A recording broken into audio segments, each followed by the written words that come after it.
Onubio, la empresa líder de Huelva en medios audiovisuales e informáticos, patrocina este espacio.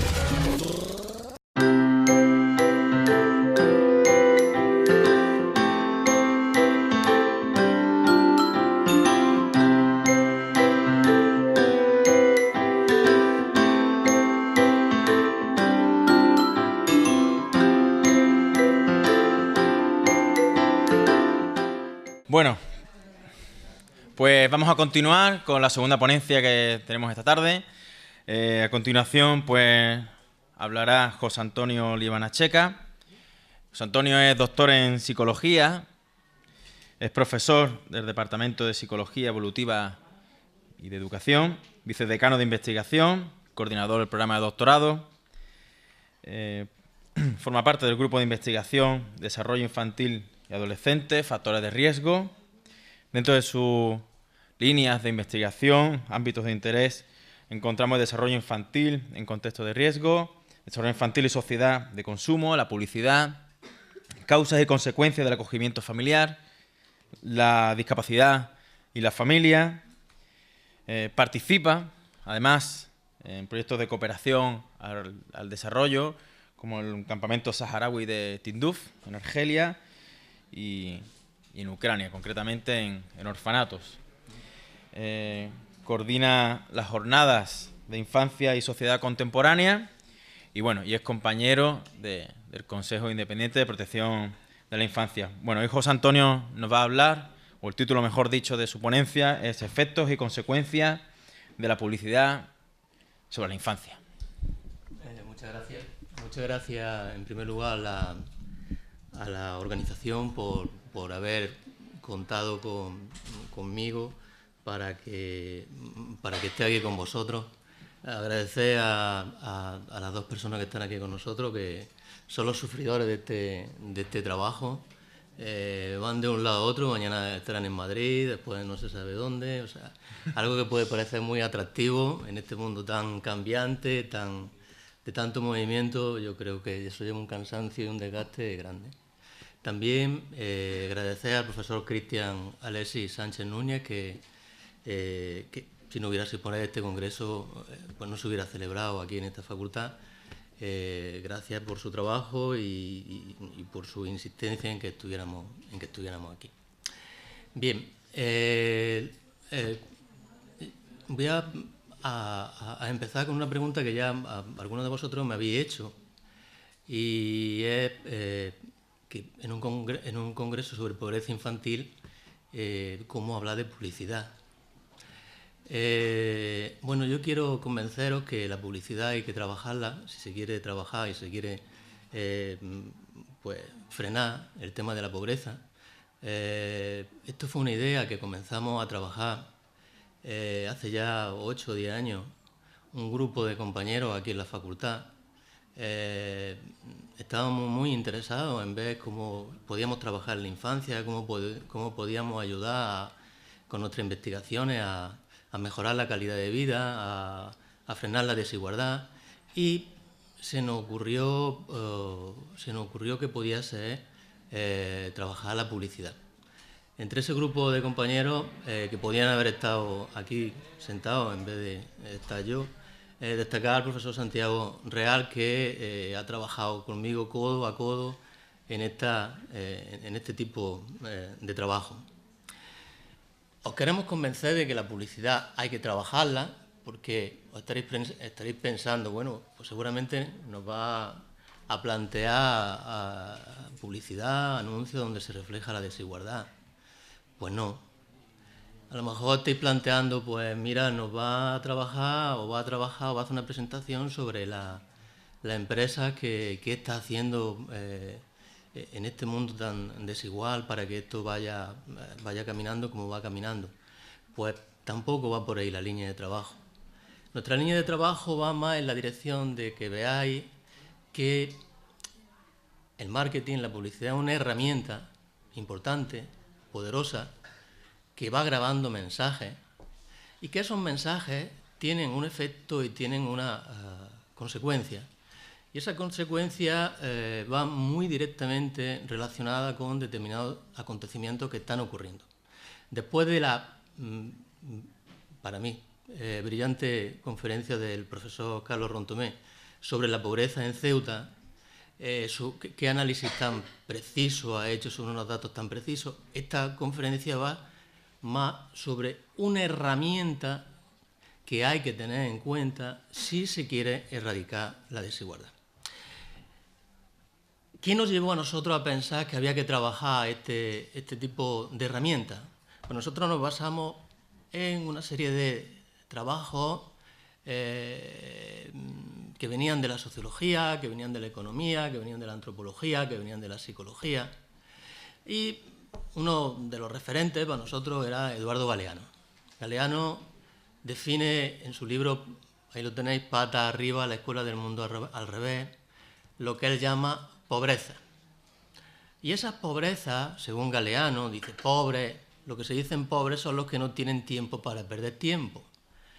Pobres, lo que se dicen pobres, son los que comen basura y pagan por ello como si fuesen comida. Pobres, lo que se dicen pobres, son los que tienen el derecho de respirar mierda como si fuera aire sin pagar nada por ella. Pobres, lo que se dicen pobres, son los que no tienen más libertad que la libertad de elegir entre uno y otro canal de televisión. Pobres, lo que se dicen pobres, son los que viven dramas pasionales con las máquinas. Ahí ya nos fuimos nosotros planteando determinado tipo de cuestiones. Pero además en el libro habla sobre publicidad, habla sobre sociedad contemporánea y habla sobre publicidad. Y dice, la publicidad manda consumir y la economía lo prohíbe. La maquinaria de la igualación compulsiva. A través de los medios masivos de comunicación, los dueños del mundo nos comunican la obligación que todos tenemos de contemplarnos en un espejo único que refleja los valores de la cultura del consumo. Cuidado, estamos ya hablando de, con otros términos, cultura del consumo, sociedad de consumo. Se está escribiendo mucho sobre la posibilidad de controlar ese consumo, porque ese consumo está generando determinado tipo de dificultades. Y nuestro trabajo, desde hace, ya he dicho, 8 años, es que es necesario para conseguir, como aquí se ha dicho, una sociedad, me parece que lo decía la consejera, más justa e igualitaria. Decía el profesor Cristian, ¿qué podemos hacer nosotros? Pues es un problema de enseñanza, es un problema educativo. Hay que enseñarlo. Y hay que enseñarlo porque, como ha dicho el profesor Ramón, el decano, ya lo sabemos. El problema es que hay que actuar y todo viene por la enseñanza. Bien, nuestro trabajo, evidentemente, tenemos que circunscribirlo en una herramienta, como hemos comentado, que se incrusta, que se mete en una sociedad capitalista, que a partir de los años 80, con la caída del muro de Berlín, que algunos de vosotros, pues ya eso os queda muy lejos, pero fue un cambio importante a nivel social, empezó a manejarse otro lenguaje, empezaron a manejarse otros códigos. Estábamos hablando de globalización. Esa globalización no hubiera sido posible sin las nuevas tecnologías. Eso es imposible. Nosotros utilizamos Internet, nosotros nos conectamos con personas que están en otra parte del mundo. Nosotros tenemos planeado un viaje mañana que podemos estar. Estos chavales han montado una gira que van a visitar, no sé, 30 y tantas universidades españolas, pero es que además, dentro de nada, están en Paraguay, en Brasil. Globalización, han montado una imagen global. Vamos, cuanto más universidades tengamos, mucho mejor. Eso sería impensable hace unos años. Yo cuando estudiaba y estaba haciendo la tesis, nosotros mandábamos unas cartas para pedirle que nos mandaran los artículos. Ahora mismo le mandas un correo electrónico y te lo mandan rapidísimo. Esa es la globalización. La globalización tiene ventajas, evidentemente que tiene sus ventajas. O sea, un mundo que nos ha permitido un acercamiento entre la gente importante. El concepto de globalización va unido a ese concepto de aldea global, va unido al concepto de nuevas tecnologías. Y el concepto de globalización supone que se hable de democracia, pero que también junto a la democracia, a nivel político, se habla también de economía. Se habla de economía de mercado. Se habla de un concepto paralelo, la cultura de la satisfacción, la cultura de los que tienen, la de los satisfechos, está la cultura de los insatisfechos. Naredo nos habla de que es un modelo donde se ha pasado, ese cambio social se pasa de lo que se llama el homo político al homo económico. Todo se traduce en economía, todo se traduce en números. O sea, hablamos de cosas, queremos pedirle a la gente una serie de cosas que no han sido educados, no han sido preparados. ¿Cómo nosotros podemos decir que hagáis las cosas sin ir por el título? O por un título, si os hemos acostumbrado desde que habéis casi nacido a que luchéis por un título. Es decir, la culpa no la tenéis vosotros, la culpa la estamos teniendo los que nos estamos dedicando a este trabajo. Si desde pequeños os estamos metiendo en un mundo competitivo y la competitividad tal como la estamos entendiendo es mala, nosotros no podemos, ahora que hablamos de fracaso educativo, nosotros no podemos estar trabajando con niños de 6 años como niños universitarios haciéndole exámenes, no podemos. Vosotros cogéis a un niño de primero, de segundo, de primaria, los tenemos agobiados. Esa es la competitividad. Esa es la competitividad. Y eso hay que cambiarlo. Ese es el mundo competitivo. Claro, la globalización tiene sus ventajas, pero también tiene sus inconvenientes. Esa globalización, esa sociedad contemporánea va unida a determinado tipo de estrategias ideológicas de propagación de esa sociedad. Y esa estrategia, una de ellas es la publicidad. Ahí tenemos una frase de Robert Gehring que dice: el aire que respiramos es un compuesto de oxígeno, nitrógeno y publicidad. Vosotros recordad desde que por la mañana que os levantéis la cantidad de publicidad en los coches, publicidad en las vallas, publicidad en las calles, publicidad todo es publicidad. Todo es publicidad. Se ha convertido, no es algo, ahora como veremos, que se haya inventado ahora, pero sí que es algo que tiene un poder importantísimo en estos momentos. La publicidad es más fácil de detectar que de definir. Si yo os pregunto a vosotros, ¿qué es la publicidad? Pues es lo que dicen los niños, pues la publicidad. ¿Qué va a ser la publicidad? Pues la publicidad. A mí me preguntan mi hijo, ¿qué es la televisión? Pues la televisión, pues un aparato. ¿Y cómo funciona? Pues yo qué sé. En este mundo tan globalizado que tanto sabemos hay muchas cosas que se nos pierden, ¿no? Pues mira, ahí he dado la definición de un publicista, Basat. Dice, publicidad es un tipo de comunicación, he subrayado en amarillo aquellas palabras yo creo que más importantes, en el que una empresa lanza al exterior un conjunto de mensajes con el fin de persuadir a un público para que compre algo o adquiera un determinado producto. Para que el mensaje tenga efecto debe llegar a un público, por lo que tiene que ser divulgado a través de los medios de comunicación. Los mensajes suelen tener carácter comercial, aunque también existen las campañas electorales, sociales o profesionales. Ahí he señalado 5 palabras. Es comunicación. La publicidad comunica algo. Se comunica a través de un medio de comunicación, fundamentalmente. Y se habla sobre un producto. Es decir, mala campaña es aquella que yo voy a vender un producto y cuando yo termino de ver ese anuncio, yo no sé qué producto están vendiendo. Mala campaña publicitaria, aunque sea maravillosa en cuanto al formato, ¿no? Pero no hay que olvidar una cosa, que detrás de eso hay una empresa y que en el fondo lo que está buscando es que tú compres el producto. Es decir, voy a utilizar todo lo que tenga a mi alcance para persuadirte para que compres el producto. Entonces, por eso he puesto esa cita que acompaña al texto de Basat, de Naomi Klein, que dice: la publicidad se orienta cada vez hacia formas de promoción que venden no solo productos, sino estilos de vida. Y ya empezamos a entender por qué nos metemos con la infancia, porque está en todos lados y porque la publicidad va vendiendo estilos de vida, va vendiendo formas de pensamiento, va vendiendo cómo debemos comportarnos. Ya vamos más allá del producto. En el fondo queremos vender un producto, pero vamos más allá de un producto. ¿Qué ¿Qué es lo que le interesa a una empresa? Una empresa le interesa crear lo que se llama la fidelidad a la marca. Entonces, ahí tenéis otra clave de por qué las empresas cogen tan rápido a los niños. ¿Por qué, si vosotros metéis en la programación infantil, vosotros veis anuncios de un banco? Si el niño no sabe lo que es un banco. O vosotros veis anuncios de coches. Si el niño no va a coger coches. Si el niño no va a conducir hasta los 18 años. Es decir, van como inyectando, van como grabando, ya veremos, la marca en nuestro sistema nervioso.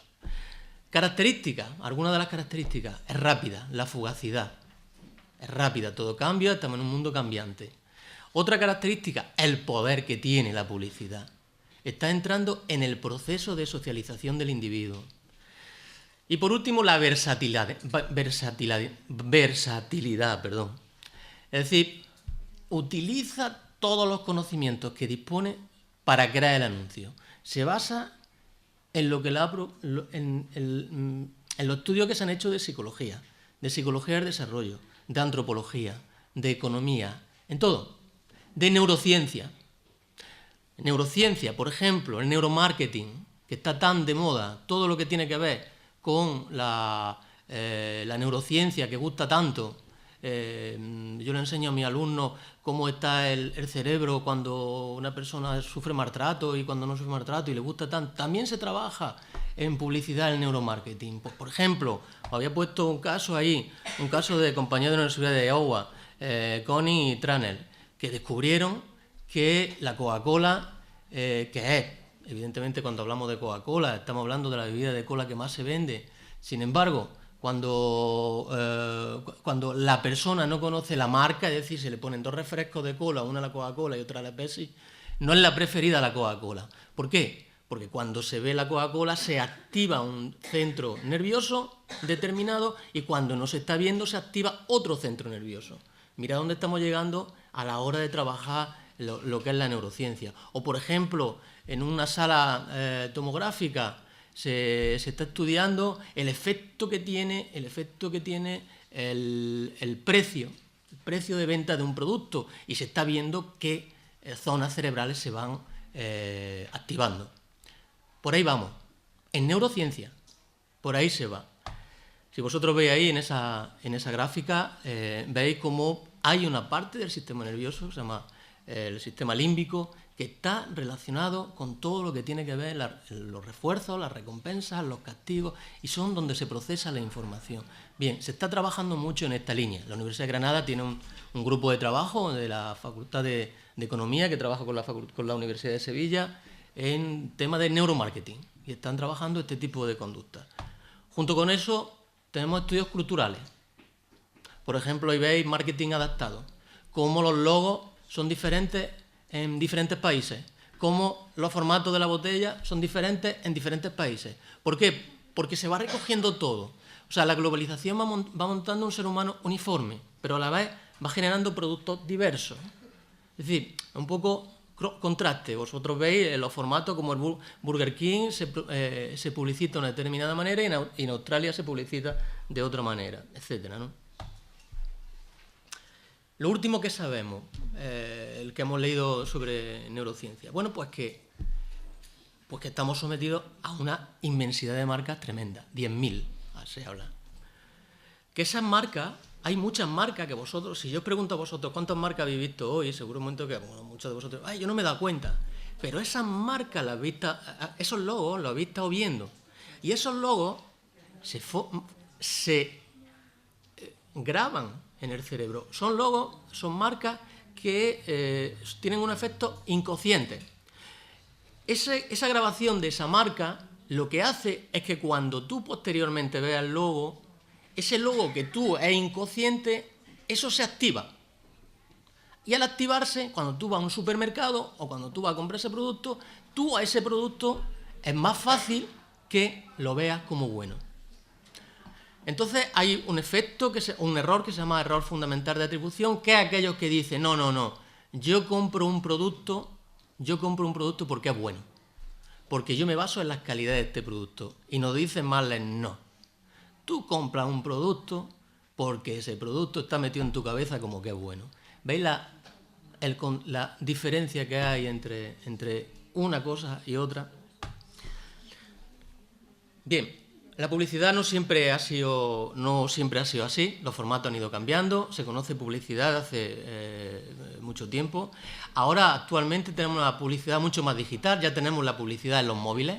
En los móviles nos podemos enterar de los productos que vamos a consumir. Estamos hablando de unos mecanismos tradicionales de emisión de publicidad que son diferentes a lo que viene ahora. Estamos hablando actualmente de un marketing digital, estamos hablando de otra cosa. Junto con la publicidad hemos dicho que hay empresas. Mirad la frase de Rockefeller, a ver qué os suena esto. Estamos al borde de una transformación global. Todo lo que necesitamos es una gran crisis y que las naciones acepten el nuevo orden mundial. No sé si esto os dice algo, pero por aquí podéis encontrar claves de lo que está pasando. Ahí veis un mapa de cómo se distribuyen esas. Y hay ranking de marcas, las marcas más exitosas, las que más valen. ¿Y por qué valen más? Porque todos la ven buena. Ahí tenéis la primera, Apple, la segunda, Google, la tercera, Coca-Cola, la cuarta, Microsoft, así hasta 100 marcas. En esa lista podéis ver Zara, que no sé en qué número está, y el Banco de Santander. ¿Veis? A todos los logos seguro que los conocéis, o casi todos. Los tenéis grabados. El tema no es solo que lo tenéis grabados vosotros, ahora veremos, el tema es que también lo tienen grabados los niños. Esas empresas ya no venden solo un producto. Cuando hablamos de Disney no estamos hablando solo de Mickey Mouse, que les gusta tanto a los niños. Estamos hablando de parques temáticos, de canales de televisión, de periódicos, de su influencia en determinados tipos, de otra cosa. Y estamos hablando también de que son tan poderosas, se están convirtiendo en empresas tan poderosas que son más que muchos países, mueven mucho más dinero que muchos países. Entonces estamos hablando de desigualdad. El libro negro, la mano negra o el lado negro de esa empresa. Ahí he puesto 3 empresas que nosotros tenemos localizadas y le he puesto por orden, por las primeras que aparecen alfabéticamente. Adidas, Bayer y BP. Y yo he puesto cuáles son los datos de la empresa y qué imputaciones tienen. Ahí podéis ver, por ejemplo, Adidas, explotación, trabajo infantil, acoso sexual y otras irregularidades en empresas proveedoras. Bayer, la de la aspirina que tantas vidas han salvado. Importación de materias primas de regiones sumidas en conflictos bélicos, financiación de ensayos clínicos no éticos, etcétera, etcétera, etcétera. Farmacéutica. BP, financiación de guerra civil, tráfico de armas, destrucción del medio de vida, etcétera, etcétera, etcétera. Bien, hoy os he sacado esto en un artículo que salía en un periódico digital, nada subversivo ni nada, El Confidencial. Entramos en los talleres textiles que explotan a menores sirios en Turquía. Los sirios, aquellos que estamos hablando de refugiados, dice, El Confidencial comprueba cómo numerosas fábricas emplean mano de obra infantil a la que pagan mucho menos que un trabajador normal. Su familia necesita el dinero. Bien, esta es parte del entramado. No es todo, evidentemente, no es todo. No todas las empresas funcionan lo mismo, pero por eso creemos que es necesario insistir en esta educación en el consumo. Bien, yo creo que ya había entendido un poco las claves de por qué la infancia, por qué los niños en esos anuncios. Cuando tenemos una pirámide de población, estamos en un país muy viejo, uno de los países más viejos del mundo, y sin embargo hay una proyección publicitaria sobre los niños tremenda. ¿Por qué? Porque compran mucho. Porque son mercado primario. Compra porque le dan dinero los padres. Y compra porque le dan dinero los abuelos. Pero también son un mercado de influencia. Muchos padres van a comprarse un coche. A los padres actualmente, en la sociedad que estamos, nos sentimos culpables de casi todo. Tenemos mucho miedo a hacerlo mal. Yo creo que las inseguridades nos salen por todos lados. Y eso se muestra también en la compra mucho. Es decir, yo voy a comprarme un coche, a ver cuál le gusta a mi hijo, porque ellos saben más. Y el niño pues dice, a mí me gustaba uno que había visto rojo. ni qué deciros tiene pues, familia de padres separados, etcétera, etcétera. Es decir, es un mercado de influencia, pero también es un mercado de futuro, que no se nos olvide, que nos interesa sobre todo a los niños, porque en el fondo van a ser los con grandes, los que van a pagar. En un futuro son los que pagan. Cuando se ha analizado esa publicidad en la infancia, se ha trabajado generalmente lo negativo. Por eso he puesto ahí a Molero cuando dice la generación marketing, los atributos que le pone esa generación marketing no son positivos. O Osor, que hace un análisis que se llama nacidos para el consumo, es decir, es como que nacimos, es lo único para lo que estamos aquí, para consumir. Bien, ¿qué vamos sabiendo sobre la infancia? Bueno, pues ya sabemos que es muy plástica. Verdaderamente eso la psicología hace ya años que lo ha dicho. Lo que un niño aprende, su cerebro todavía, a más pequeño, más fácil es que se quede. Si es muy bueno, pues que se quede bueno. Ahora, si es muy malo, a medida que eso tiene un efecto cada vez mayor en el tiempo y la intensidad del problema, pues hace que sea más difícil quitar ese problema, ¿no? Bien, se ha trabajado el tema de cuál es esa socialización en el consumo a nivel evolutivo y hay una serie de etapas. Y se ha trabajado una cosa muy importante, lo que es el reconocimiento y lo que es el recuerdo de las marcas. No es lo mismo reconocer que recordar. El reconocer es que nosotros le damos un logo y el niño lo tiene que reconocer. Entre una serie de logos que hay, tiene que reconocerlo. Y el recuerdo es que tiene que recordar qué marca se trata. Bien, en psicología se ha visto que estos dos procesos son diferentes. Niños muy pequeños, por ejemplo, los trabajos de SOR, nos indican que niños de 3 años y medio, tienen un reconocimiento de más de 30 marcas, más de 30 logos. Es decir, estamos hablando de un mundo, un universo de marcas interesantes, importantes en los niños. El recuerdo es posterior. ¿Cómo se llega al recuerdo? El recuerdo es un proceso más conceptual, es más ponerle forma a la marca. El recuerdo es más añadirle ese estilo de vida a la marca, añadirle ese cuerpo, esa identidad que tiene la marca. Los anunciantes no trabajan por el producto, trabajan por darle una identidad a la marca. Muchos de vosotros preguntan la Coca-Cola y diréis, muy buena, me encanta. Digo la Coca-Cola porque es la marca, por excelencia. O sea, junto con McDonald's y tal. Ojalá otros llegaran a ese nivel de... ¿Cuál es el secreto de la Coca-Cola? Dice que lo tienen guardado en un banco. Nah, el marketing. Evidentemente, algún día abrirán ese banco, esa caja fuerte y dirán, mira, soy tonto. Es el marketing. Cambiamos el producto, le podemos echar lo que sea, tal, es el marketing. ¿De acuerdo? Ese recuerdo y ese reconocimiento.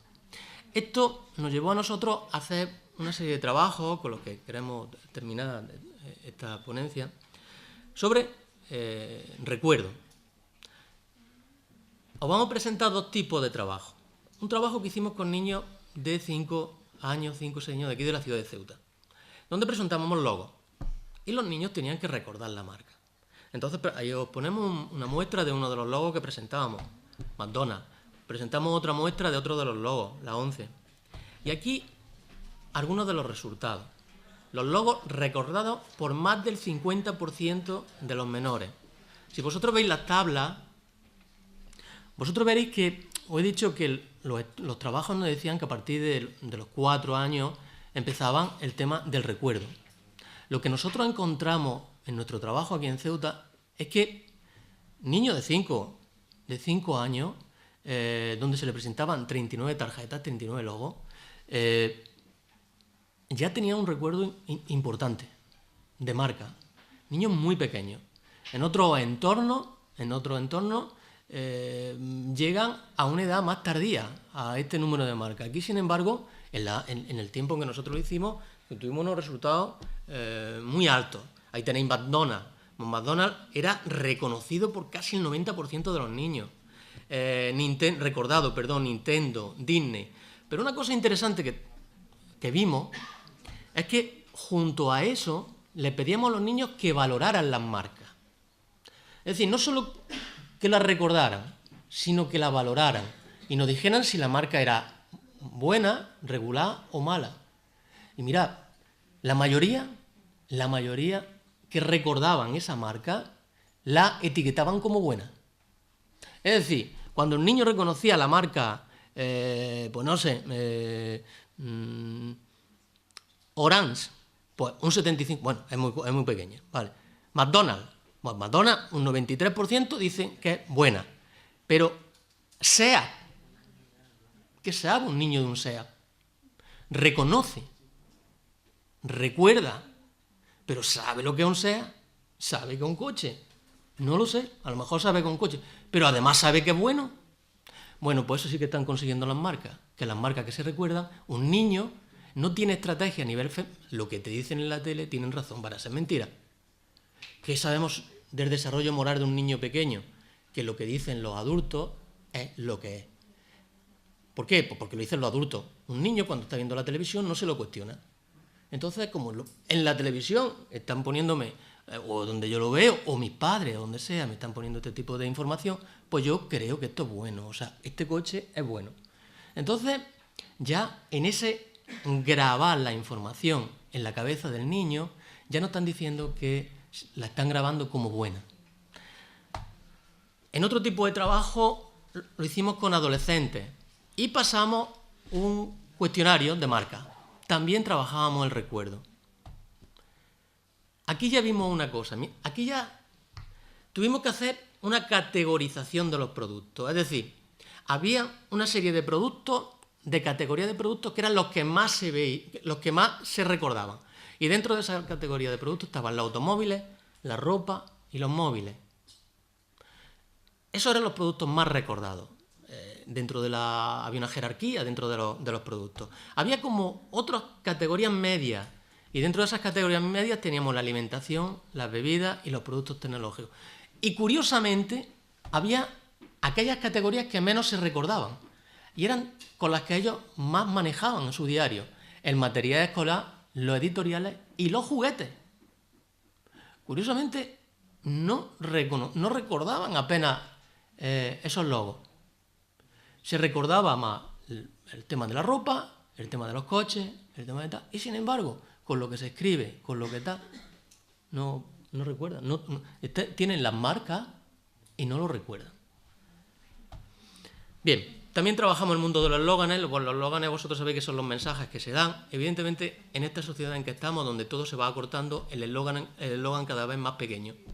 El eslogan se recuerda, tiene un recuerdo mucho menor que el logo y posiblemente porque también a lo mejor estamos leyendo menos. Y entonces, pues, el eslogan llega menos. Entonces ahí tenéis alguno, por ejemplo, te da alas. Pues ese eslogan era un recordado por un 76%. Te apetece un día redondo, un 50,3%, y duran, etc. Trabajamos también los eslóganes antiguos, porque hay eslóganes que se quedan en el tiempo. Ese leche, cacao, avellana y azúcar, se quedó. Y un 50% de los jóvenes lo conocían.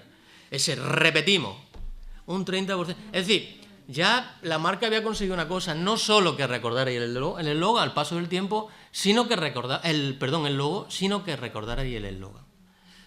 Bien. Con esto yo creo que queríamos haceros ver la importancia que tiene esta estrategia de información en la sociedad de consumo. Directamente no medimos pobreza, pero a través de ella se va generando pobreza. Como no se controla el consumo, nos están diciendo que cuidado, hay que educar en el consumo. No sé si a través de una asignatura en el aula. Pienso que tiene que ser contenidos transversales. Hay que hacerlo, hay que enseñar las matemáticas a través de la herramienta que están estudiando, que están utilizando los niños. Hay que utilizar lengua, hay que enseñar lengua a través de esa herramienta. Hay que enseñar ciencias naturales o conocimiento del medio a través de esa herramienta. Vamos a utilizar con las herramientas que el niño dispone. Vamos a enseñar a crear eslóganes. ¿Cómo se crea? ¿Qué hay detrás de un eslogan? Evidentemente hay que tener en cuenta la edad del niño para idear. No hay que tirarse a lo loco. Aquí vosotros, que casi todos sois educadores, no hay que tirarse a lo loco. Es muy importante a quién va dirigido. Hay que diseñar muy bien esa estrategia de educativa. Pero, por favor, vamos a enseñar este tipo de herramientas. Porque si no, y terminamos con esto, dice, bueno, y cuando la sociedad de consumo llegue a la saciedad del consumo, ¿qué? Bien, muchas gracias y espero no veros aburridos.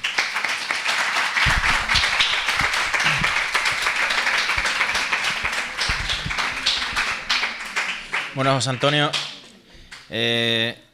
sinceramente decir que creo que de las intervenciones que hemos tenido en relación a medios de comunicación, esta ha podido ser una de las más interesantes, porque ha sido, dentro de muchos debates, ¿no?, sobre todo dentro de los grupos de discusión, se ha hablado mucho de los medios de comunicación, de cómo afectan esta sociedad de consumo y tal, y creo que a través de los ejemplos que has puesto, ¿no?, a través de las marcas, vamos, desde mi punto de vista, pues ha explicado muy bien el problema en sí, ¿no? Claro, es que has dicho una cosa muy interesante que decía Naredo, ¿no?, del homo político al homo económico, de cómo está cambiando la sociedad a una globalización. Y de hecho existen diversos autores que tratan este tema bien, en el cual pues, incluso recomiendo a Joseph Stiglitz, que fue un premio Nobel, y el cual pues trabaja muchísimo estos temas también, ¿no? Claro, la publicidad, sí, está bien, claro, pero cuando nos dictan estos cánones, ¿no?, estos estilos de vida, y sobre todo no tenemos en cuenta de cómo lo percibe la infancia, algo falla. Nosotros, dentro del libro oficial que sacamos de España, un país de niños pobres, hablamos de cómo las marcas se aprovechan muchísimo, la sociedad del consumo se aprovecha de la infancia, sea en jugueterías, sea en editoriales, sea en lo que sea. Perdón. En editoriales, por ejemplo, hay un lobby muy fuerte para que los niños no sigan, como digo yo, llevando los libros a la escuela, ¿no? Que choca con otra corriente de que, bueno, quizá los libros pues no sea del todo importante. O las jugueterías, ¿no? Si no tienes esto, no eres feliz. Si no tienes esto, no eres...